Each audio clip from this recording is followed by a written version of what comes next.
Esse assunto é quente. O que você sempre quer saber sobre emagrecimento. E o momento é agora da gente tirar todas as dúvidas e entender definitivamente tudo sobre isso. Eu recebo Desirê Coelho, que é nutricionista, fez faculdade de esporte, é especialista em transtornos alimentares, em comportamento humano, transformou todo esse amor e paixão por essas áreas em livros. Daqui a pouco a gente vai falar, tem livro novo aí na jogada e você não pode perder nenhuma novidade, tem que ficar atento a tudo isso. Mas muito obrigado, viu, por você ter vindo aqui e levar informação para todo mundo. Eu que agradeço o convite, doutor Fernando. Sempre um prazer falar ainda mais de um tema que eu sou tão apaixonada, que é como emagrecimento.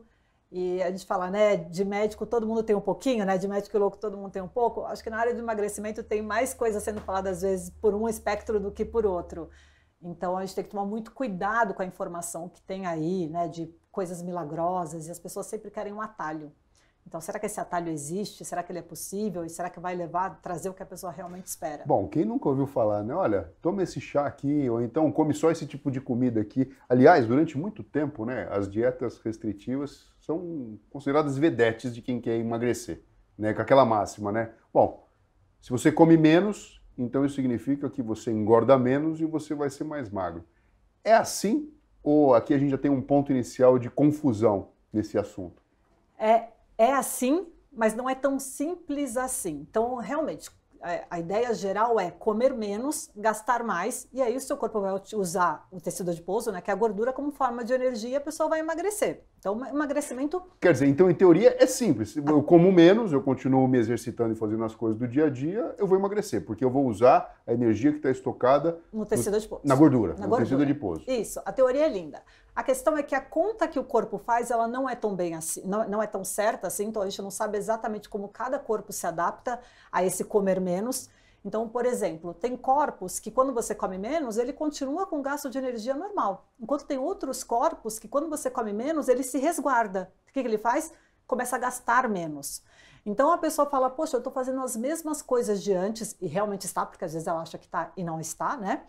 E não vejo mais o resultado. Muitas vezes esse pode ser um corpo que a gente chama de um corpo mais poupador, ao passo que tem aquelas pessoas que são mais gastadoras. Então, entender um pouquinho como é que é o nosso corpo, como é que ele lida com esse processo de emagrecimento é fundamental, porque existem os dois espectros, pessoa que tem muita facilidade para engordar e pessoa que tem muita dificuldade para ganhar peso. A gente sempre conhece alguém que está nos dois lados. A maior parte de nós está aqui nesse meio. Então, sim, tem que comer menos, mas como o seu corpo lida com esse menos é muito importante. Agora sim, o comportamento tem tudo a ver com esse processo de emagrecer? Tudo a ver.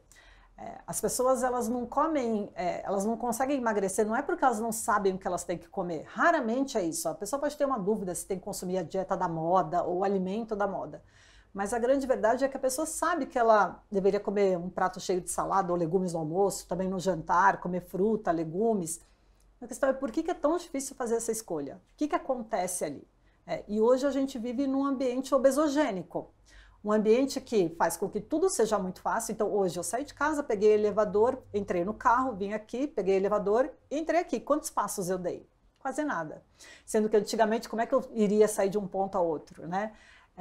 E além disso, nesse ambiente obesogênico, quantas coisas de comida eu vi no caminho ou quanto eu ouvi falar na rádio, por exemplo. Então, é um ambiente que induz a gente a gastar muito menos energia, a se movimentar muito menos e a toda hora a gente tem o estímulo de comer mais. Então, o estímulo, e não só de comer mais, porque não é comer salada, né? Não é comer tomate, não é comer cenoura, a gente não vê propaganda disso. Então, são esses alimentos mais indulgentes. E quando a gente coloca os dois na balança, fica muito difícil. Agora, assim, tem uma máxima quando a gente fala de comportamento que é, depois que eu começo a fazer uma coisa e essa coisa ela se transforma em rotina, eu tenho estabelecido aí um hábito. Se for um hábito bom, a gente chama de um ciclo virtuoso. Aquela coisa de 21 dias, 3 semanas, tem um número mágico de passagem, de mudança de chave? De repente a pessoa começa a aprender a comer de um jeito ou, enfim, se organiza. Como é que funciona? Eu acho que quanto mais prazer a pessoa encontra no processo, mais rápido ela consegue colocar aquilo como um hábito. Por isso que a gente preza tanto em entender o que cada um vai ter aquilo que é importante para ele, o que faz sentido na vida dela. Então você pode falar, Desirê, eu adoro correr, mas para eu desenvolver esse hábito de correr, então para mim, quando eu vou correr, eu esqueço da vida, eu vou correr ali na ciclovia, eu vejo as árvores, para mim é maravilhoso. E outra pessoa vai falar, eu odeio correr. Então essa pessoa, em 21 dias correndo, ela não vai conseguir transformar aquilo num hábito. porque ela não tem prazer no processo. Então, grande parte, quando a gente fala de comportamento, é achar quais são os pequenos presentes que a pessoa pode ter com esse hábito. Então, quando a pessoa come mais salada, ou vou usar o mesmo exemplo, quando a pessoa se movimenta mais, faz mais esporte, sono melhora, intestino funciona muito melhor, melhora muito a disposição durante o dia, porque as pessoas têm essa ideia, né, doutor Fernando, que fazer exercício suga energia, e na verdade é o contrário, dá energia. O dia fica muito mais disposto, né, a gente consegue concatenar melhor as ideias, faz muito bem para a atividade neural. Então, é como que a gente vai entender o que funciona. E para uma pessoa vai ser a corrida, para outra vai ser a aula de dança que ela vai achar esse prazer. Então, quando a gente fala da alimentação, é a mesma coisa. Para virar um hábito, você tem que entender o que aquilo está te trazendo de benefício. E não pode ser o número da balança. Agora, sim, aquela forma de pensar também, ó, quem quer faz. Né? Querer é poder, basta você ter força de vontade. Isso é verdade? Tem um certo grau de, sei lá, de indulgência, de falta de comprometimento, em quem em algum momento pensa, não, eu vou mudar aqui as coisas, e não faz? É claro que tem as pessoas que falam, eu não consigo emagrecer, mas que estão sentadas no sofá e só pedem delivery. Existem essas pessoas, mas também existem pessoas que de fato estão tentando, estão colocando em prática a atividade física regular, estão melhorando a alimentação e não observam o resultado que elas esperam. Então, essa frase ela é verdadeira de um certo modo, mas a gente tem que entender que quando a gente fala de processo de emagrecimento, qual que é a expectativa da pessoa? Porque a gente vive hoje no mundo da magreza, né? O modelo de beleza de hoje não é o mesmo modelo de beleza de 60, 70 anos atrás.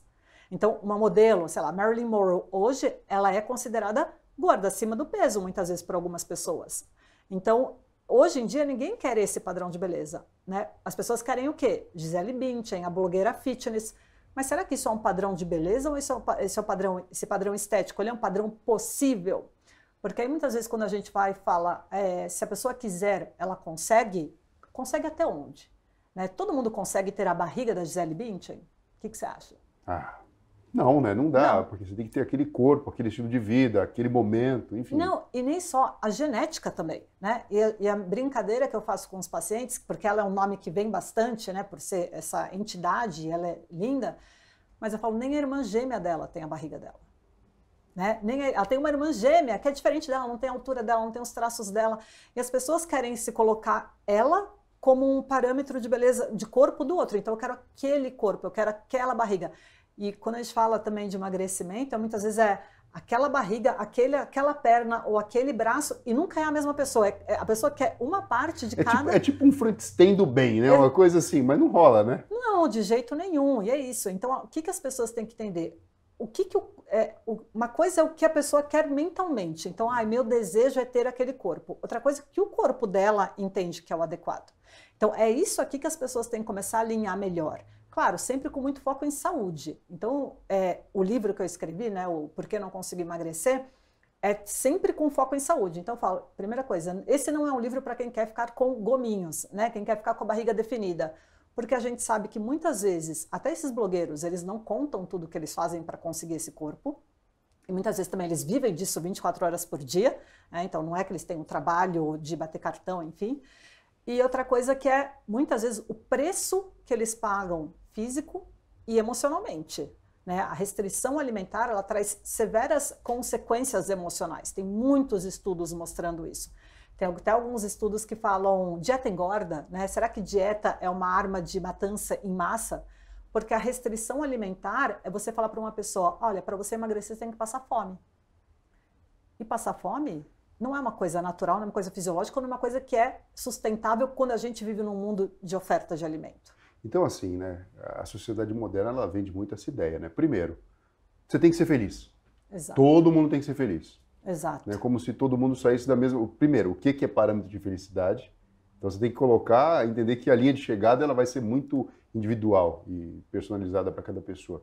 Felicidade pode ser você passar mais tempo com a sua família, pode ser você conseguir trabalhar no que você gosta, sim, pode ser ter mais saúde, resolver um problema, enfim, a mesma coisa em relação ao corpo. A gente não sai da mesma linha de saída, né? E também não chega na mesma linha, não existe a mesma linha de chegada, mas a gente generaliza. A mesma coisa que o emagrecimento. Ou seja, todo mundo tem a mesma chance de emagrecer por igual?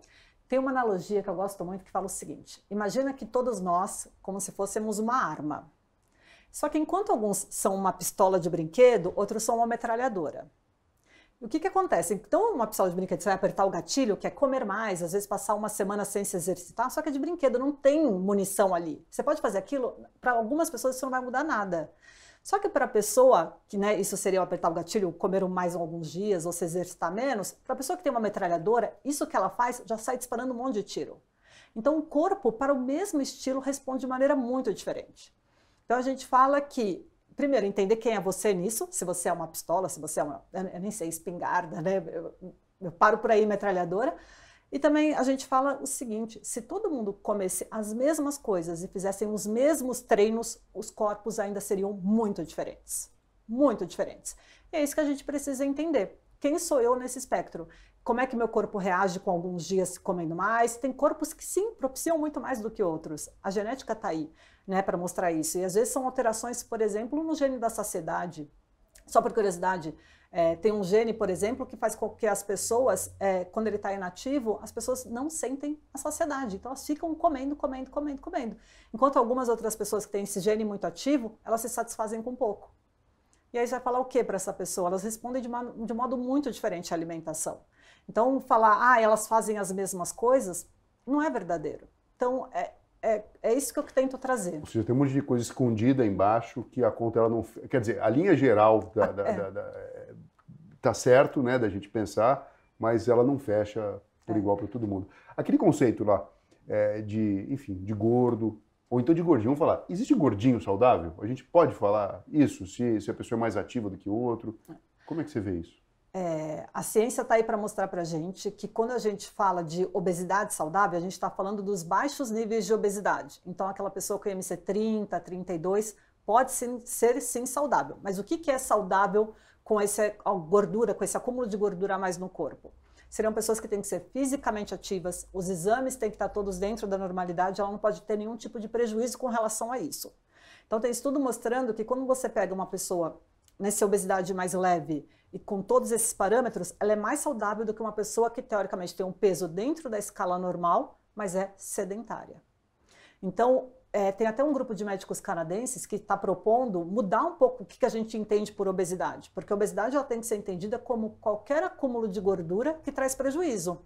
E muitas vezes isso pode ter um homem, por exemplo, o homem ele acumula mais gordura naquela região intraabdominal, a visceral, que a gente sabe que para as doenças está diretamente relacionado. Pressão alta, é diabetes, colesterol, é câncer. Exatamente. Já a gordura que a mulher acumula, que é aquela gordura do quadril, que é uma gordura que está embaixo da pele subcutânea, não tem relação direta com doença.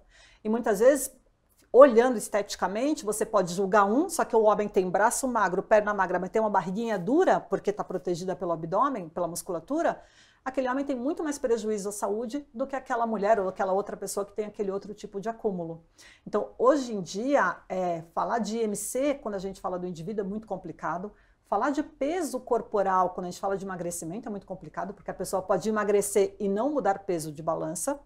E falar de... porque tem isso, né? Tem a questão da composição do corpo, né? Você faz lá um exame de bioimpedância, por exemplo, e você vê o quanto tem de músculo, quanto tem de gordura, quanto tem de osso, Exato. E assim sucessivamente, né? Isso. Então, isso é uma coisa muito importante de deixar claro.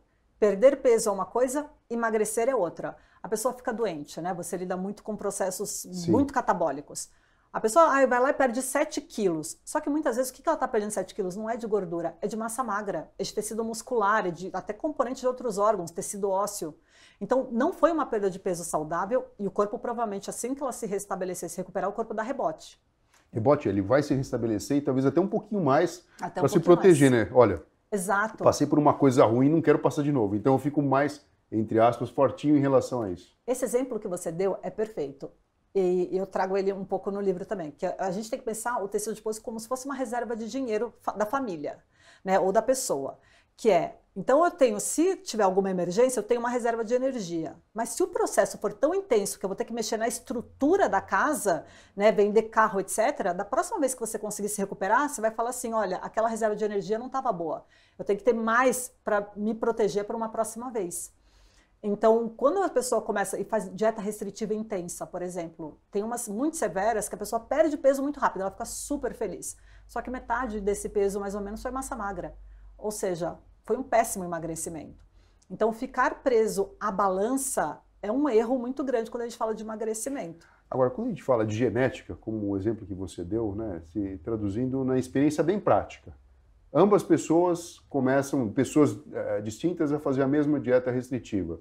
Uma responde mais e, de fato, perde mais peso, a outra, mesma situação, ela não consegue responder igual. A gente começa a perceber que tem coisas escondidas aí que não dá uma resposta tão linear assim. Mas a gente consegue, de uma forma grosseira, ter noção de algumas coisas, né? Você pode ver o gênero, você pode ver a característica da pessoa, ou até mesmo tipo sanguíneo. Tem a ver tipo sanguíneo e tipo de alimentação? Não tem nada a ver. Tem nada a ver? Nada a ver. Isso aí foi alguma coisa que a gente fala, alguém tirou da cartola algum dia e falou nessa relação do seu sangue, o tipo de alimentação que você tem, ou como o seu corpo responde. E não. Hoje em dia, até uma coisa muito importante que você falou um pouquinho antes, que eu quero deixar clara, as pessoas respondem de modos diferentes, mas todo mundo responde quando está com aderência ao acompanhamento. É que uma vai responder numa proporção muito maior do que a outra. Tá? Uhum. Agora, essa dieta do tipo sanguíneo, esses genes, por exemplo, hoje em dia está muito na moda pedir, vai fazer o teste genético para ver se você tem tendência à obesidade. E teve um estudo muito interessante na Nature, que os pesquisadores, que eram vestidos com jaleco para mostrar o resultado, eles trocaram o resultado dos participantes. E aí o que aconteceu foi que os participantes que receberam o resultado com tendência para engordar, eles acabaram se comportando de uma maneira muito pior. E os que receberam um resultado protetor começaram a se comportar de uma maneira muito melhor, mesmo sendo eles os que tinham risco. Então, quando a gente fala de genética, comportamento, o que será que influencia mais, né? Esse estudo ele é muito interessante. Eu adoro esses estudos que enganam o participante, porque ele mostra a realidade. Desiree, e assim, acelerar o metabolismo, tem algum tipo de comida ou de comportamento que eu posso adotar que acelera? Entendendo assim, eu acelero o meu metabolismo, isso significa que eu vou gastar mais dos meus processos metabólicos. Se eu continuar comendo igual, em teoria, eu emagreço. Em teoria, tem a ver isso? Tem a ver, em teoria emagrece, mas o acelerar metabolismo, quando a gente fala de suplemento, medicamento, ele não é tão simples assim e ele é muito momentâneo. Então, por exemplo, a gente sabe que chá verde é mas chá verde com aquela planta boa, aquela praticamente oriental, consumido cerca de 3, 4 xícaras por dia, pode ajudar em alguma coisa, mas esse efeito dura pouco. Os estudos mostram que duram poucas semanas e depois o que o corpo faz quando ele percebe que está aumentando o gasto? Se adapta. Então ele tende, todos esses mecanismos, em poucas semanas o corpo tende a adaptar. Porque é isso, o nosso corpo ele sempre quer a homeostase. O que é a homeostase? Ele quer o equilíbrio. Então se tem alguma coisa, é igual hormônio. Se você começa a dar um hormônio que o seu corpo produz e ele percebe que está aumentado, o que ele faz? Diminui a produção. Se você faz alguma coisa para aumentar o metabolismo, o que o seu corpo faz? Ele fala, opa, vamos entrar com algum mecanismo aqui e ele sempre vai tentar regular. Alguns corpos muito mais que outros. Mas essa história de aumentar o metabolismo, a melhor maneira é se manter ativo. Então, perceber, por exemplo, que tem pessoas que falam, mas eu treino 3 vezes por semana, mas o restante do dia todo está sentado. Então, são pessoas que são fisicamente ativas, mas que têm comportamento sedentário. Se a gente for pensar que tem 24 horas no dia, 7 dias na semana, olha, eu faço essa conta várias vezes por semana e eu sempre esqueço a forma, mas enfim, 24 vezes 7, sei lá, tem 180 horas na semana, 170, a pessoa fez atividade física 3. Né? Umas 100 horas passou deitada, sentada. Então, ou seja, você tem que trazer isso o mais próximo possível do seu ritmo circadiano, do dia a dia mesmo. Do dia a dia. De todo dia. Se movimentar. E pequenas coisas contam. Então, a história de, ao invés de pegar o elevador, pegar a escada, estacionar um pouco longe se estiver num lugar seguro, né? Claro, para andar. As pessoas acham que às vezes isso é tão pequeno que não importa. Importa. Então, quanto mais movimento você conseguir colocar no seu dia, melhor é. Eu achei fantástico. Dicas práticas e sensacionais. Agora, antes da gente terminar, a cereja do bolo, né? Eu quero mostrar para vocês o livro da Desiree Coelho, coautora de outro livro chamado A Dieta Ideal, mas o título desse livro recentemente lançado é Por que não? E o não cortadinho, né? Sim. Consigo emagrecer. Um olhar sobre o corpo, comportamento e alimentação. Desiree, conta pra gente o que o leitor vai encontrar aqui que não tem nos outros livros que falam de emagrecimento. Ao contrário dos outros que sempre tentam trazer 1 milhão de respostas e falar o que você tem que fazer, eu tento ajudar a pessoa a entender quais são as habilidades que ela tem que desenvolver para identificar o que está acontecendo no processo dela. Então, eu sou um compensador ou sou não compensador? O que é um compensador? Então, é, por exemplo, a pessoa que fala, já fiz o crossfit de manhã, eu já fui fazer caminhada, aí eu tenho que ir na padaria, eu tenho que ir no mercado, vou a pé. Não, vou de carro, não vou, já... É aquele famoso tá pago, né? Fez um esforço, tá pago. Que eu acho péssimo, né? Porque comportamentalmente, isso traz uma série de consequências. Compensador também pode ser, porque eu tá pago, como eu já fiz uma coisa que eu não queria, porque quem gosta de pagar qualquer coisa? Sim. Nem viagem e restaurantes eu gosto de pagar, né? Então, se tá pago, eu mereço alguma coisa. E aí, na hora de comer, a pessoa vai no restaurante por quilo e pega uma mandioquinha frita, não que não possa, mas enfim, ela acaba compensando, às vezes, com comportamentos mais sedentários, mas também na alimentação. Então, ajuda a pessoa a entender que tipo de compensador ela é, como é que ela pode se organizar para aquilo, como o corpo dela responde, e na parte comportamental, ajudar a pessoa a identificar também quais são as habilidades que ela não tem ainda. Tem pessoas que são muito impulsivas com relação à alimentação, e aí estão em ambientes ou casas e trabalhos cheios de comida. Então, tem pessoas que não têm resiliência, né, que é a capacidade de, sei lá, deu uma escorregada na alimentação, volta rápido, né? A pessoa já, agora tá tudo perdido, aí vou retomar semana Deixa só para segunda-feira, né? Só para segunda-feira, né? A gente está falando que ainda é quarta. Então, a gente fala comportamentos de persistência e resiliência, né? Que a capacidade da pessoa voltar rápido são muito importantes. Então, eu tento trazer isso num linguajar bem mais simples, né? Para as pessoas tentarem identificar mesmo o que acontece no processo dela. Eu consigo entender. Se a pessoa precisa de uma ajuda mais de perto, vai marcar uma consulta com você.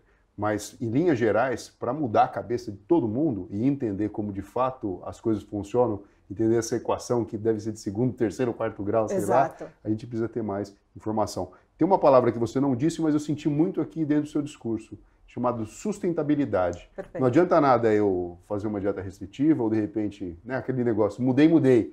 Desafio dos 30 dias. Enfim, isso não se sustenta, né? Você não traz mais saúde e, principalmente, você não traz o resultado que você procura para dentro da sua vida e até mesmo estampado no seu corpo. E vai trazer frustração, né? Porque a pessoa fala, eu consegui fazer aquela dieta mirabolante ou cheia de coisas que não precisa comer por 30 dias, ela vê que ela até perde peso, ela não sabe se ela emagreceu ou não porque ela não fez composição corporal, ela perde peso e depois vê que voltou. Mas por que voltou? A gente fala, a dieta funciona? Se você não consegue sustentar a dieta por um longo período ou esse estilo de vida por um longo período, aquilo não funciona para você. Vai funcionar sempre para alguém. Para qualquer coisa que a gente imaginar, vai ter alguém que fez. Mas a questão é o que funciona para cada um.